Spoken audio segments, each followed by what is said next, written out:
Hello दोस्तों, मैं आशुतोष कुमार। आप देख रहे हो सबका knowledge YouTube channel. Current challenges facing Indian economy, unit number 3 and chapter number last आप लोग का स्टार्ट है। और चैप्टर तो पढ़ा दिए हैं, आज एमसीक्यू देखेंगे इंपॉर्टेंट, ठीक है ना। चैप्टर के लिए आप प्लेलिस्ट चेक करिएगा, वहाँ पर मिल जाएगा। तो चलिए बिना टाइम वेस्ट किए हुए डायरेक्ट क्लास 11th के लिए economics important MCQ chapter number 9 और लास्ट चैप्टर है इस यूनिट का। इसके बाद चैप्टर नंबर 10 में दूसरा यूनिट है, ख़त्म हो जाएगा, ठीक है ना। वो उसका नाम क्या था, comparative development of India and it's नेबरर, तो उसके बारे में वहाँ पर देखेंगे। चलिए, तो चैप्टर का नाम है इन्वायरमेंट एंड सस्टेनेबल डेवलपमेंट। तो इन्वायरमेंट से स्टार्ट करते हैं, किससे। वर्ल्ड इन्वायरमेंट डे कब मनाया जाता है, इज ऑब्जर्व ऑन, किस दिन। 5 जून, 15 अगस्त, 1 जनवरी, 5 सितंबर। इसमें से कुछ कुछ डेट जो है वो जाना पहचाना है, तो जो जाना पहचाना डेट है उसको छोड़ दीजिए। जैसे 15 अगस्त, इसमें तो हम लोग अलग काम करते हैं। 5 सितंबर, 1 जनवरी भी छोड़ दीजिए, फर्स्ट वो अलग होता है।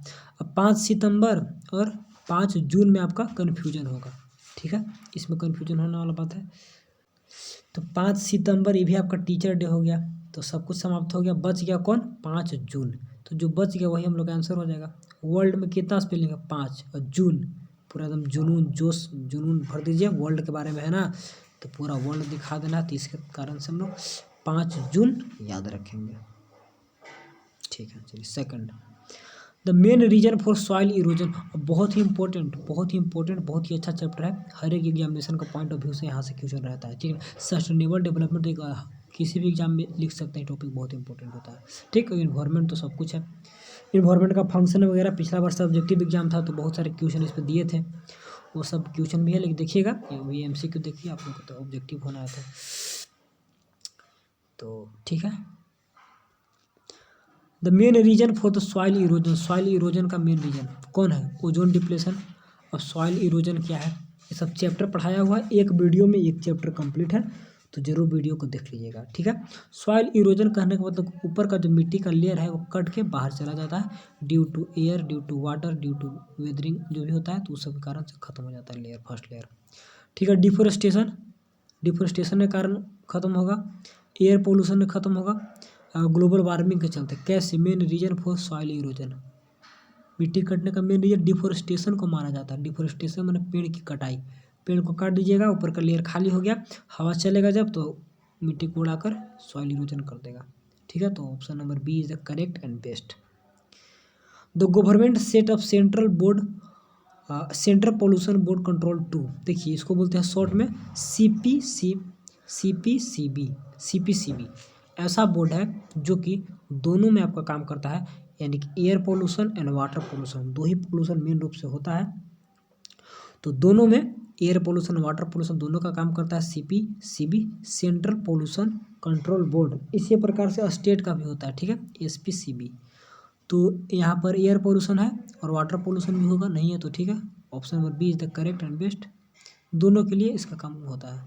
चलिए, सस्टेनेबल 1974 या 75 में इसका 1974 ही है स्थापना हुआ था। The sustainable development can be achieve by, कैसे इसको प्राप्त किया जा सकता है सस्टेनेबल डेवलपमेंट को, ठीक है। सस्टेनेबल डेवलपमेंट क्या है, इसका डेफिनेशन तो फिक्स है कि नीड ऑफ द, क्या बोलते हैं, need of the present generation without compromising the need of A future generation, यानी प्रेजेंट जनरेशन का नीड फुलफिल होते रहे बिना फ्यूचर जनरेशन का नीड को कंप्रोमाइज, क्या बोलते हैं उसको, कंप्रोमाइज़ किए हुए, मतलब उन लोग को भी मिले हम लोग को मिले, इसका डिफिनेशन को याद रखिएगा, पूछता है कभी कभी। तो sustainable development can be achieve कैसे, कंट्रोलिंग पोल्यूशन को कंट्रोल करके, ठीक है, इससे भी हो सकता है। कंट्रोलिंग ग्रोथ ऑफ पॉपुलेशन के ग्रोथ को कंट्रोल करके, ठीक है। पॉपुलेशन तो ऐसा मुद्दा है कि इसको हर जगह पे आप डाल सकते हैं, तो सस्टेनेबल डेवलपमेंट में भी डाल सकते हैं, कहीं और भी डाल सकते हैं, ठीक है। इसके बाद restriction on the use of renewable resources, renewable जैसे कि वाटर, तो वाटर आपका रिन्यूएबल है, बार बार यूज किया, तो उस पर रिस्ट्रिक्शन लगाना है, कम यूज करना है, ताकि वाटर का हम भी यूज़ कर सके, आने वाला फ्यूचर जनरेशन भी यूज़ कर सके, ठीक है। वाटर हो गया, ट्री हो गया, सब रिन्यूएबल रिसोर्सेज पे थोड़ा सा पाबंदी लगाना है, तो ऑल ऑफ दीज हो गया, ठीक है, करेक्ट आंसर हो गया। तो सभी को समझते चलिए, पढ़ते चलिए, तब याद हो जाता है, उससे माइंड में एकदम बढ़ जाएगा, तो फिर अच्छा जाएगा, रिजल्ट हो जाएगा सब कुछ। विच ऑफ द फॉलोइंग जो इम्पैक्ट ऑफ ग्लोबल वार्मिंग, क्योंकि एग्जाम ऑब्जेक्टिव होने वाला है तो ऑब्जेक्टिव में समझे हुए रहिएगा, चारों ऑप्शन सामने दिखेगा, टिक मार दीजिएगा पढ़े हुए रहिएगा तब, तो जरूरी है कि पढ़ लेना उसको, ठीक है। तो what is the impact of global warming का क्या इम्पैक्ट है, प्रभाव, ग्लोबल वार्मिंग का क्या प्रभाव पड़ेगा। डिफोरेस्टेशन होगा, ग्लोबल वार्मिंग से पेड़ कटने लगेंगे। Rise in the sea level, या समुद्र लेवल, सी का लेवल जो राइज करेगा। वेस्ट जनरेशन, या फिर कचरा जो है वो जनरेट होगा। रैपिड इंक्रीज इन पॉपुलेशन, या पॉपुलेशन में काफ़ी तेज़ी से वृद्धि होगा। तो ग्लोबल वार्मिंग यानी कि हीट के बारे में हो रहा है, तो हीट जब होता है तो उससे क्या होता है, एक सेकेंड, राइज सी लेवल, समुद्र का पानी राइज करेगा तो उससे दिक्कत होता है, सब कुछ ग्लेशियर वगैरह पिघलेंगे, ठीक है। तो ये भी हो गया। 6, in which of the following layers of the atmosphere ozone shield found, जो ओजोन का जो परत है, जैसे कि अर्थ है, तो अर्थ के ऊपर हम लोग जानते हैं कि ओजोन लेयर का परत है, अर्थ है, और ओजोन का परत है, सबसे ज़्यादा इक्वेटर पर है, ठीक है, इक्वेटर पर है, पोल पे बहुत कम है। एक कौन तो ब्रिज है, ब्रिज हवा चलती हुई पोल पर भी इसको ले जाती है, पोल पर ही, साउथ पोल पर ही पतला हो गया, पतला होने के कारण यहाँ पर इसको बोला जाता है ओजोन में छेद हो गया। जो अंटार्कटिका वाला रीजन है, नॉर्थ में नहीं साउथ में ही, साउथ में क्यों हुआ इसका अलग रीजन है, ज्योग्राफी वगैरह पढ़िएगा डिटेल में तो पता चलेगा, लेकिन साउथ पर ही थोड़ा सा वहाँ पर पतला छेद हो गया, छेद मतलब कि लेयर टूट गया है, तो उसी को बोलते हैं ओजोन में छेद हो गया। तो ओजोन लेयर है वह कहाँ पे पाया जाता है, ओजोन सील्ड करता है, हम लोग को बचाता है। तो ओजोन किस से बचाता है, जो अल्ट्रावायलेट रे आती है सन से, तो उसको वहाँ पर रोकता है। तो ख़त्म हो जाएगा लेयर तो फिर दिक्कत होगा ना, डायरेक्ट सन का रे आ जाएगा पृथ्वी पर, पृथ्वी पे आएगा तो उससे बहुत सारे स्किन कैंसर होते हैं, ब्लाइंडनेस हो जाता है, बहुत कुछ और होता है, पेड़ पौधे मरने लगते हैं, प्लांटन से वो है, वही सब बहुत हानि होता है उससे। तो क्या बोलते थे, हाँ, कौन सा लेयर में, तो अर्थ का लेयर के बारे में हम लोग जानते हैं कि पहला ट्रोपोस्फियर है, उसके बाद आपका स्ट्रेटोस्फियर, उसके बाद मेसोस्फियर, आइनोस्फियर एंड एक्सोस्फियर, जो भी लेयर है, थर्ड में मेसोस्फियर आता है, सेकंड में स्ट्रेटोस्फियर आएगा ना। तो स्ट्रेटोस्फियर में ही आपका ओजोन रहता है, क्या नाम है इसका, ओजोन लेयर स्ट्रेटोस्फियर में है, एक्सोस तो बाहर चला जाएगा, ट्रोपोस तो फर्स्ट होता है, थर्ड आपका मेसोस्फियर, यहाँ से टेम्परेचर चेंज होता है, ठीक है। ये सब पढ़े होंगे ज्योग्राफी में, 730 से पढ़ना था। तो क्या बोल रहे थे, ओजोन लेयर, तो ओजोन कहाँ पर है, ओजोन में किसका परत है, O3 का, ठीक है ना। O3 कैसे बनता है, जो सन का जो आता है अल्ट्रावायलेट रे, तो उसी से बन जाता है, सन का रे से ही O3 का क्रिएशन होता है, ठीक है ना। जैसे कि क्लोरीन और फ्लोरीन, क्लोरोफ्लोरोकार्बन से क्लोरीन और फ्लोरीन टूटा है अलग अलग, ये सब डिटेल में पढ़िएगा ज्योग्राफी वगैरह में, तो इतना मत याद रखिए। ओजोन याद रखिए कहाँ पर, स्ट्रेटोस्फेयर में, तो option number C is the correct and best. चलिए, which of the following is a consequences of ozone layer depression, ozone layer depression का क्या कॉन्सिक्वेंसेज, क्या परिणाम होगा, ओजोन लेयर जो समाप्त हो रहा है, जो बोले कि पतला हो गया, खत्म हो रहा है, तो उसका क्या परिणाम होंगे, कॉन्सिक्वेंसेस मैंने परिणाम, स्किन कैंसर होगा तो बता ही दिए थे, फिक्स होता ही है। और लोअर प्रोडक्शन ऑफ फाइटोप्लैंक्टन आ गया, फाइटोप्लैंक्टन एक यानी कि जीव है जो कि समुद्र में रहता है, यानी कि बोले आपको तो एक सेकंड, जो अंटार्कटिका है वहाँ का मेन जीव जंतु है फाइटोप्लैंक्टन, ठीक है, पानी में रहने वाला जीव है। इसको पढ़िएगा क्लास 12 में, इंग्लिश के एक चैप्टर में पढ़िएगा, अंटार्कटिका चैप्टर पढ़ना है, journey to the end of the earth एक चैप्टर का नाम है, तो उसमें पढ़िएगा फाइटोप्लैंक्टन के बारे में। तो पूरा जो वाटर क्या बोलते हैं उसको, फूड चैन, तो समुद्र का जो फूड चैन है, तो पूरा फूड चैन को बरकरार रखता है कौन, यही फाइटोप्लैंक्टन्स। तो फाइटोप्लैंक्टन्स का प्रोडक्शन कम होगा जब ओजोन डिप्लेशन हो जाएगा, आन का मार देगा इसको, तो दिक्कत हो जाएगा। इसके बाद hamper growth of terrestrial plants, terrestrial यानी कि जो पृथ्वी पर प्लांट उगने वाले हैं, तो उन लोग को हैम्पर लॉस होगा, ठीक है, नुकसान होगा। ऑल ऑफ दीज, तो सभी कुछ यहाँ पर ऑल ऑफ दीज होना चाहिए, ठीक है ना। तो इसका परिणाम के रूप में ऑल ऑफ दीज बेस्ट होगा, देख लीजिएगा आंसर वगैरह थोड़ा सा। चलिए ठीक है, आंसर ठीक है, लेकिन समझते हुए सारे क्वेश्चन सारे आंसर को। वेन वाज द CPCB यानी कि central pollution control board setup, कब इसको किया गया था, देखिए डेटा 1974 में, याद रखिएगा 1974, ठीक है, देख लेते हैं, ठीक है, 74 में, 64 में कुछ और था, 84 में पता नहीं, 74, ठीक है, 1970। तो 74 कैसे याद रखेंगे, देखिए यहाँ पर एक और तरीका है, देखिए 64, 84, 94 सब आ गया, ठीक है ना, 1900 सब में है। यहाँ पर 74 में देखिए 7 है, तो 7 से क्या याद रखेंगे कि 17 ऐसे कंपनी या फिर ऐसे विभाग थे जिस पे इसका कंट्रोल है, बता दिया है कि वो सब क्या है, पोल्यूशन यानी पोल्यूटेड है, ठीक है ना। 17 डिपार्टमेंट या 17 एरिया, 17 कंपनी जो भी समझिए। तो 17 में 7 आ गया, तो 7 से 7 याद रखिएगा। आगे चल के क्वेश्चन मिलेगा 17 करके, तो वहाँ से 1974 ऐसे डेट भी याद रख सकते हैं कुछ ट्रिक लगाकर, नहीं तो डायरेक्ट याद रहता तो रट के याद रखिए, जैसे याद रखना है डेट वगैरह, क्योंकि दिमाग तो यहाँ लगाना है नहीं, जो पढ़े हैं उसी को लिखना है, इसमें तो सोचना कुछ है नहीं। चलिए, how many industrial category have been identify, देखिए आ गया जो बता रहे थे, आ गया identify has the significantly polluting by CP द्वारा एकदम मुख्य रूप से बोल दिया गया है कि पॉल्यूटिंग है। तो कितने इंडस्ट्री को कैटेगराइज किया गया, तो 17 जो बता रहे थे, 17 को इसके द्वारा किया गया है। किस पे कंट्रोल करता है, एयर पोल्यूशन और वाटर पोल्यूशन, दो जो मेजर पोल्यूशन का टाइप है, तो दोनों पे कंट्रोल करता है, तो ये भी याद रखिएगा। चलिए, अब आपका फिल इन द ब्लैंक्स आ गया है, तो फिल इन द ब्लैंक्स तो डायरेक्ट याद रखना होता है, कैसे क्या भराएगा उसको थोड़ा सा समझ कर भी, और डायरेक्ट भी याद रख सकते हैं। तो फिल इन द ब्लैंक्स भरना है, फिल इन द ब्लैंक्स देगा नहीं, लेकिन ऑब्जेक्टिव देगा, लेकिन इस टाइप से बना के दे सकता है, तो थोड़ा सा देख लीजिए। Resources are those which are get exhausted when extraction and use, वैसे रिसोर्सेज जिसको एक बार एक्सट्रैक्ट करिए, यूज करिए, वो खत्म हो जाता है। तो कौन से रिसोर्सेज खत्म हो जाएंगे, रियूनेबल या नॉन रियूनेबल, दो ही आता है।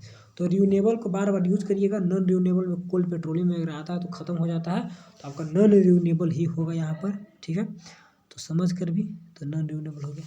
चलिए, एब्जॉर्बिट क्या है, absorptive capacity of the environment is ability to absorb, जो इसका एब्जॉर्ब करने का कैपेसिटी है, तो किसको एब्जॉर्ब करेगा, जो इन्वायरमेंट है, तो इन्वायरमेंट तो एब्जॉर्ब करता है वेस्ट मटेरियल को, जो भी मान ली जो बोलते हैं केला को छिलका को फेंक दीजिए तो उसको एब्जॉर्ब कर लेगा, जो भी बायोडिग्रेडेबल होते हैं, सड़ने गलने वाले होते हैं, तो उसको एब्जॉर्ब कर लेता है। तो डिग्रेडेशन, जो सड़ने गलने वाला होगा, तो एब्जॉर्ब डिग्रेडेशन यहाँ पर हो गया उससे को, ठीक है। ऐसे भी याद रख सकते हैं, जो खत्म होता है। Solar energy can be converted into electrical energy with the help of, क्या होगा बताइए। बहुत सारे स्टूडेंट क्या करेंगे, यहाँ पर लिख देंगे सोलर सेल, सोलर सेल का मदद से सोलर एनर्जी को हम लोग कन्वर्ट कर सकते हैं इलेक्ट्रिकल एनर्जी में। तो सोलर सेल हम लोग आम तौर पे बोलचाल का भाषा में बोल सकते हैं, लेकिन साइंस का टर्म में, इकोनॉमिक्स का टर्म में, यानी कि जो किताब क्या बोलते हैं उसको, किताबी लैंग्वेज में उसको सोलर सेल नहीं बोलेंगे, उसको हम लोग बोलते हैं क्या, नीचे में लिखा हुआ होगा देख लीजिए क्या बोलेंगे, फोटो वोल्टेइक। फोटो में क्या होता है, लाइट, तो लाइट को वोल्टेज में चेंज कर देगा, यानी सोलर एनर्जी को किस में, इलेक्ट्रिकल एनर्जी में कन्वर्ट कर देगा, तो वैसे उस सेल को बोलते हैं फोटो वोल्टेइक सेल, ठीक है। चलिए, सोलर सेल मत लिखिए, उसको हम लोग सोलर सेल आमतौर पे बोल देते हैं, वैसा होता नहीं है, ठीक है। चलिए, इन इंडिया, जो भी यहाँ पर फिल इन द ब्लैंक्स आता है, Deccan plateau is particularly suitable for the cultivation of cotton, पढ़े होंगे क्लास 10th वगैरह में, तो याद होगा कॉटन हम लोग कौन से मिट्टी में उसको कल्टिवेशन करते हैं, कॉटन का। तो कॉटन का कल्टिवेशन किस में होता है, ब्लैक सॉइल में होता है, ठीक है ना। तो इंडिया में the black soil of the Deccan plateau is particularly suitable for किसी cultivation of cotton, black soil. चलिए, origin of chlorine and bromine compounds in stratosphere are, stratosphere में क्लोरीन और ब्लोरीन कंपाउंड्स का ओरिजिन होता है, क्लोरीन और ब्रोमीन का, ठीक, इन एस्ट्रोटोस्फेयर। एस्ट्रोटोस्फेयर में आपका ओजोन लेयर है, तो यहाँ पर क्या होता है, आर, तो वही होता है जो कंपाउंड बनता है, क्लोरोफ्लोरोकार्बन होगा, क्लोरोफ्लोरोकार्बन, द ओरिजिन ऑफ, ठीक है। तो क्लोरीन और ब्लोरीन यहीं से निकलता है एटमॉस्फेयर में, एस्ट्रोटोस्फेयर में। क्लोरोफ्लोरोकार्बन कहाँ पे रहता है गैस, आपका जो भी एसी हो गया, रेफ्रिजरेटर हो गया, एसी रेफ्रिजरेटर, या फिर कार का भी कुछ कुछ पार्ट आता है तो उस समय भी रहता है, ठीक है। चलिए, और क्या, तो इसके दो और पार्ट में रहता है क्लोरोफ्लोरो। चलिए, emission are the major contribution to air pollution in the urban area of India, emission are the major contribution to air pollution in urban area of India. इसको देख लेते क्या आंसर है, इसका आंसर देखते क्या है, वेहिकुलर, अच्छा वेहिकुलर मैंने वेहीकल मैंने गाड़ी से रिलेटेड रहेगा, vehicular. Emission are the major contribution to air pollution in urban area, चलिए सही है, गाड़ी से निकलने वाला जो भी निकलता है इमिशन वगैरह, तो वही तो है शहर में पोल्यूशन फैलाता है, एयर पोल्यूशन, ठीक है। जैसे कि दिल्ली में इवेंट और निकला था तो गाड़ी चलाने के लिए, ठीक है, बेस्ट है, कोई दिक्कत नहीं। चलिए, the thermal power plants emits large quantity of which is the green house gas. Thermal power plant heat वगैरह जनरेट हो तो कहाँ से CO2 निकलेगा। CO2 क्या है, ग्रीन हाउस गैस। CO2 क्या है, carbon dioxide, green house gas.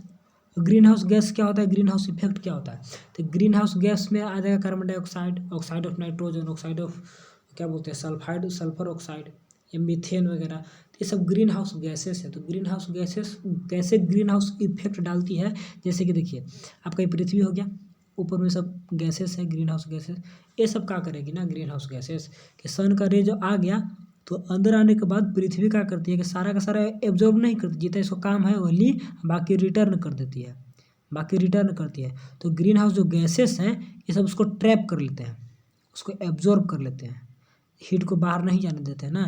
तो एब्जॉर्ब कर लीजिएगा तो क्या होगा, हीट टेम्परेचर बढ़ेगा, तो वही फिर हीट पूरा बढ़ाता है, तो ग्रीन हाउस इफेक्ट फिर पृथ्वी पर देखने को मिलता है। ग्रीन हाउस किसे बोलते हैं, पृथ्वी को ही बोलते हैं ग्रीन हाउस। ठीक है, तो ये सब बात को समझे होंगे तो बहुत अच्छा है, अच्छे से थोड़ा सा पढ़िए समझिए, ठीक है ना, तो बेस्ट रहता है। चलिए मेरे पास जो भी तुम बता देते हैं कि ताकि समझ में आसानी से आ जाए। चलिए यहाँ पर क्या है, plants are the use of क्या है energy such as the steam to move a small turbine. एक सेकेंड, तो इसका भी देखिए आंसर क्या है, mini hydel plants use the energy such as steam to move a small turbine. Mini hydel छोटा सा होगा, हाइडल पानी प्लांट्स, प्लांट्स एंड मशीन, ठीक है, use the energy such as stream जो है होता है to move the small turbine, छोटे टर्बाइन को यूज एनर्जी ऑफ स्टीम, जो ऊपर से पानी का जो धारा गिरता है उसका एनर्जी यूज करके स्मॉल टर्बाइन को घुमाया जाता है। ठीक है, तो कौन सा प्लांट के जरिए, ये जो प्लांट है, टर्बाइन घूमेंगे तो क्या होंगे, इलेक्ट्रिसिटी जनरेट होता है। चलिए कुछ कुछ ट्रू एंड फॉल्स देख लीजिए, fossil fuels can be used without possibility of this becoming depletion of exhaust, मैंने फॉसिल फ्यूल का यूज कर सकते हैं, बिना कोई पॉसिबिलिटी नहीं है कि खत्म होगा या फिर समाप्त होगा, तो ऐसा तो है नहीं, फॉसिल फ्यूल का यूज करिएगा तो खत्म होगा, तो फॉल्स हो गया। इंडिया लोन का accounts 20% of the world's total iron ore reserve, एकदम करेक्ट है, पूरा वर्ल्ड का 20% आयरन और हमारे पास है, तो ठीक हो गया। क्या improper planning and management of irrigation system are one of the factor responsible for the land degradation. Land degradation यानी कि लैंड डिग्रेडेशन करने का मतलब क्या होता है कि जो भी क्वालिटी है मिट्टी का उसमें कमी आना, तो इम्प्रॉपर मैनेजमेंट ऑफ इरिगेशन, ठीक है, होगा, ट्रू होना चाहिए, देख लेते हैं इसका आंसर, ट्रू। चलिए ठीक, sustainable development is the synonym with the conservation of environment, ठीक है, सस्टेनेबल डेवलपमेंट सॉरी सतत विकास ना, ऐसा डेवलपमेंट जो सस्टेन कर सके, हम भी हमारे आगे वाला पीढ़ी भी, यानी कि इन्वायरमेंट को बचा कर काम करना है, दोनों सही है, दोनों साइनोनियम है, तो ट्रू हो जाएगा, ये भी ठीक है। चलिए इसके बाद अर्थवर्म कैन बी, छोटा सा और करते हैं, earthworm can convert the organic matter into compose faster than the normal composing process. Earthworm जो इसको जोकटी या जो भी बोलते हैं हिंदी में, तो इसको कन्वर्ट करता है ऑर्गेनिक मैटर को कंपोस्ट में, खाद में तुरंत कन्वर्ट कर देता है एकदम, तो ट्रू होना चाहिए। सबसे मशीन जो नॉर्मल तरीका से खाद बनाइएगा ना, एक इसके मदद से बनाइए तो ज़्यादा स्पीड में करता है, ठीक है, तो ये भी हो गया। चलिए 3023 prior to the advent of the green revolution, green revolution से पहले the food production are the contaminated, जो फूड प्रोडक्शन प्रोडक्ट होते थे गंदे रहते थे, ख़राब थे, and soil bodies water underground were polluted, तो ग्रीन हाउस से पहले सब मैंने पूरा पोल्यूटेड था, ख़राब था, तो ऐसा तो कुछ था नहीं, तो यहाँ पे क्या होगा, फॉल्स होगा। ग्रीन हाउस के बाद हुआ था सब कुछ खराब वगैरह, पानी वगैरह पोल्यूटेड हो गए थे, ग्राउंड वाटर ख़त्म हो चुका था, ठीक है ना, वाटर का न्यूट्रिशन ख़त्म हो चुका था, क्योंकि सारा का सारा न्यूट्रिशन हम लोग HIV सीड वगैरह डाल के सब घींच लिए थे, ख़त्म कर दिए थे, तो ऐसा कुछ था नहीं। चलिए लास्ट क्वेश्चन आपका मैचिंग है, थोड़ा सा वीडियो रोक के, सॉरी थोड़ा सा आज सही से माइंड नहीं लग रहा, तबीयत थकान है बहुत ज़्यादा, देख लीजिएगा इसको, थोड़ा सा वीडियो पॉज कर चैप्टर पढ़िएगा, तो पढ़ने के बाद क्या होता है ना कि समझ में आता है, समझ के जब बनाइएगा तो याद हो जाता है, ये समझ समझ के पढ़ा बता रहे हैं कैसे कैसे, क्योंकि सब पढ़े हुए जान रहे हैं, तो बस पढ़ लीजिएगा तो आसानी से समझ के खुद से बना दीजिएगा, इसीलिए बोलते हैं पहले चैप्टर को पढ़ लीजिए, ठीक है, तो उससे बन जाता है, नहीं बनेगा एक दो उसका आंसर दे के फिर याद कर लेंगे, पहला बार दूसरा में याद कर लेंगे, तीसरा में तो कंप्लीट हो ही जाएगा, और डायरेक्ट बिना चैप्टर पढ़े याद करने का कोशिश करिएगा तो होगा भी नहीं, भूल भी जाइएगा, समझ में नहीं आएगा, तो इस टाइप से बोलते हैं कि चैप्टर को पढ़ लीजिए, ठीक है। चलिए तो पढ़ लीजिएगा, उसके बाद इसको देखिएगा एक बार, और उसके बाद यहाँ MCQ की एक बार कोशिश करिए पढ़ने का। बहुत कुछ तो बता ही दिए। जैसे कि आप मान लीजिए यहाँ पर देख रहे हैं एक वर्ड है इंडो गैंगेटिक प्लेन्स जो बताएं, तो कहीं पे आप देखे होंगे ब्लैक सॉइल, जो ऊपर में देखें ब्लैक सॉइल कहाँ गया, black black black black soil, तो यहाँ पर हो गया, कंप्लीट हो गया। डेक्कन प्लेटू इन इंडिया, ठीक है, डेक्कन है। और उसके बाद renewable non renewable cause of environment crisis impact of global warming सब बता ही दी। क्या हो जाएगा, राइज ऑफ सी लेवल बढ़ जाएगा इसका। इसके बाद काउज ऑफ इन्वायरमेंटल क्राइसिस क्या होगा, इंटेंसिवली कल्टिवेटेड डेंस रिन्यूएबल, अच्छा नॉन रिन्यूएबल कोल पेट्रोलियम आपका नॉन रिन्यूएबल आ गया, ठीक है ना। एक दो इंक्रीजिंग अर्बनाइजेशन, कैसे, काउजेज ऑफ इन्वायरमेंटल क्राइसिस हो जाएगा। और उसके बाद अर्बनाइजेशन बढ़ रहा है इसके कारण इन्वायरमेंटल क्राइसिस। और लास्ट आपका देख लीजिए रिन्यूएबल रिसोर्सेज, रिन्यूएबल में आपका आ जाएगा वाटर, फिश, ट्री वगैरह रिन्यूएबल हो गया। एक जो लास्ट में बच गया, तो जो बच जाएगा सो मान लिया आपका बच गया क्या, Indo Gangetic plain rich in, तो डेक्कन प्लेटिव आपका आ गया ब्लैक सॉइल में। और लास्ट आपका जो बच गया कौन बच जाएगा, एक सेकेंड, ये इस इंडो गैंगेटिक प्लेन जो गंगा वाला रीजन है, इसका ये होना चाहिए, एफ होना चाहिए, सेकंड का एफ। देख लीजिए अब सारे का आंसर देखिए यहाँ पर, बाकी क्लियर। चलिए सेकंड का एफ, ठीक है, सेकंड का एफ हो गया। Deccan plateau black soil, renewable tree, non renewable coal petroleum. इसके बाद आपका लास्ट में इन्वायरमेंटल क्राइसिस का काउजेज क्या है, इंक्रीजिंग अर्बनाइजेशन, शहरीकरण हो इसके कारण से क्राइसिस है, effect rise in sea level. इस टाइप से खत्म हो गया, द एंड हो गया आपका। 22 मिनट का वीडियो बना और सब कुछ कंप्लीट कर दिया।